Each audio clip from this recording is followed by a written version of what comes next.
5টা বোলার থাকবে তাদেরকে 4 ওভার করে বল করতেই হবে। তো সেই ক্ষেত্রে যেমন শেখ মাহাদি কিছুটা এগিয়ে আছে। Miraz is a very very important বলি আমাদের জাতীয় দলের জন্য। স্পেশালি আমি বলবো টেস্ট ম্যাচ অ্যান্ড ওয়ান ডেতে অনেক ভ্যালুয়েবল, এবং ওয়ার্ল্ড র্যাঙ্কিংয়ে তার প্রতিফলন হচ্ছে, শুধু জাতীয় দলে না। এবং ইতিপূর্বে ওয়ার্ল্ড কাপে আপনারা দেখবেন যে আমরা ওই সময় একটু পিছিয়ে কিন্তু রেখেছিলাম মিরাজকে, কারণ একটা খেলোয়াড় যদি ইনজোর্ড হয়ে যায় 3টা ফরম্যাটের জন্য সে পিছিয়ে পড়ে। আর এখানে যে 5টা বোলার থাকবে তাদেরকে 4 ওভার করে বল করতেই হবে।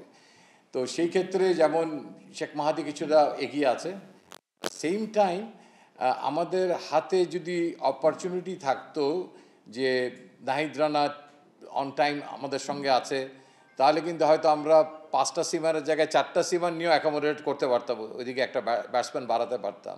সেই সুযোগটা আমাদের কাছে ছিল না।